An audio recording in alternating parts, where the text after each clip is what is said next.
नमस्कार मुलांनो, गोष्टीचे नाव आहे प्रयत्न.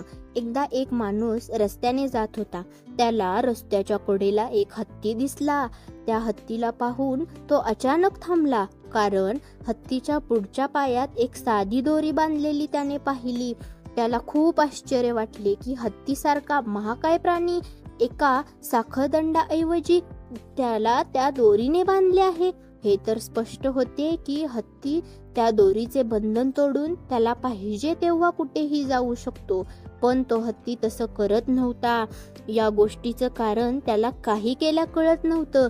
त्याने जवळच उभ्या असलेल्या एका माहुताला विचारलं, अहो दादा, हा हत्ती साध्या दोरीने बांधलेला आहे आणि तो पळून जाण्याचा प्रयत्न करत नाहीये.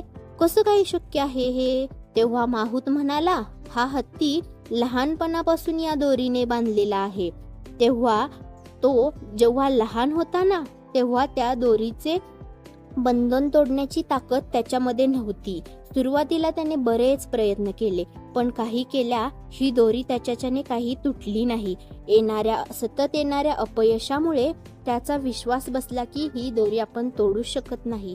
मोठा झाल्यावरही त्याचा विश्वास तो कायम तसाच राहिला. त्यामुळे तो आता ही दोरी एका झटक्यात तोडू शकत नाही. कधीही दोरी तोडण्याचा प्रयत्न करत नाही. तो माणूस आश्चर्यचकित झाला की एवढा बलाढ्य प्राणी त्याचे बंध तोडू शकत नाही, कारण त्याचा तो ते करू शकत नाही या गोष्टीवर विश्वास बसला आहे.